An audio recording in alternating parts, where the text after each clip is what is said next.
እንደ ዞናችን በሰቆጣ ቃል ኪዳን ፕሮግራም የታቀፉ 7 ወረዳዎች አሉ።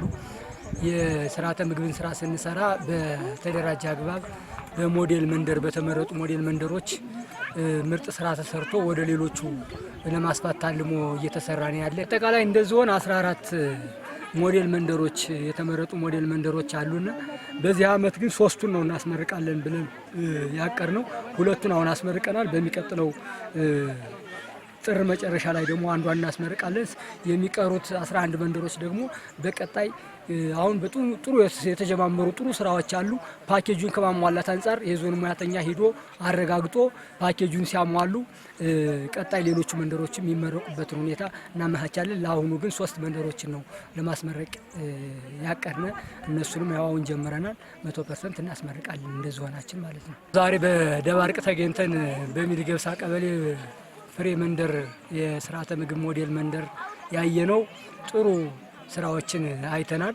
የተሰባጠረ አመራረት የተለያዩ ፓኬጁን 17 ፓኬጆቹን አሟልተው ስራ ሰርተው የባለሙያ ድጋፍም ተደርጎላቸው በፕሮግራሙ የግብአት አቅርቦትም ተደርጎላቸው ለምርቃት ፓኬጁን አሟልተው ለመመረቅ በቅተዋል።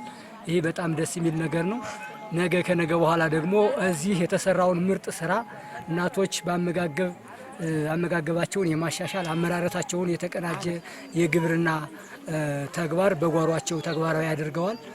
ስለዚህ ይህን ተግባር ወደ ሌሎቹ መንደሮች ወደ ሌሎቹ ቀበሌዎች ልምድ እንዲስፋፋ እንፈልጋለን። ተግባሩ አስፍተው እንዲተገብሩት እንፈልጋለን።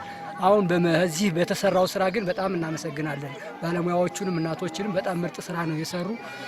ይሄን በጣም እናመሰግናለን። ከዚያ ውጭ አሁን አጠቃላይ እንደ ስርዓተ ምግብ ስራዎች ጊዜ ወደ ጊዜ እየተሻሻለ ነው የመጣ። ያርሶ አደሩም የልምዱን ወስዶ ያመጋገብ ስርዓቱን እያሻሻለ የመጣበት ሁኔታ ነው ያለ። እንደ አጠቃላይ የተሰራውን ስራ ዛሬ አይተናል። ቀጣይም ደግሞ ሌሎቹ ይህን ተሞክሮ ወስደው በየአካባቢያቸው ተግባራዊ እንዲያደርጉ ተወያይተናል። ጥሩ ስራ ነው የተሰራ። እናመሰግናለን። ባለሙያዎቹም ነገ ይሄ ፕሮግራም በዚህ ስራውን ማስቀጠል ያስፈልጋል። አሁን የጎደላቸውን ነገር እኛ እናቀርባለን። ስልጠና ሊሰጣቸው ይችላል። ግብአቶችም ተመረቀው ቢመረቅም አሁን ስራው ይቀጥላል፣ ድጋፉም ይቀጥላል።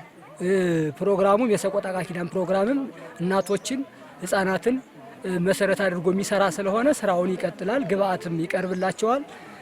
ተመረቀ ተብሎ ክትትልና ድጋፉም ይቀጥላል። ግብአት አቅርቦቱም የሚቀጥልበት ሁኔታ ነው ያለ እንጂ ስለተመረቀ ተብሎ ስራው ዘላቂነት እንዲኖረው ይፈልጋል። ዘላቂነት እንዲኖረው እንኳን አይደለም እዚች አካባቢ ወደ ሌሎቹም እንዲሰፋና በዘላቂነት ስራው እንዲሰራ ነው የሚፈልግ። ስለዚህ ፕሮግራሙ ድጋፍ የመንግስት ድጋፍም የጎደለውን ነገር በመሙላት በማጠናከር ስራው ዘላቂነት እንዲኖረው የማጠናከር ስራ እንሰራለን በእኛ በኩል።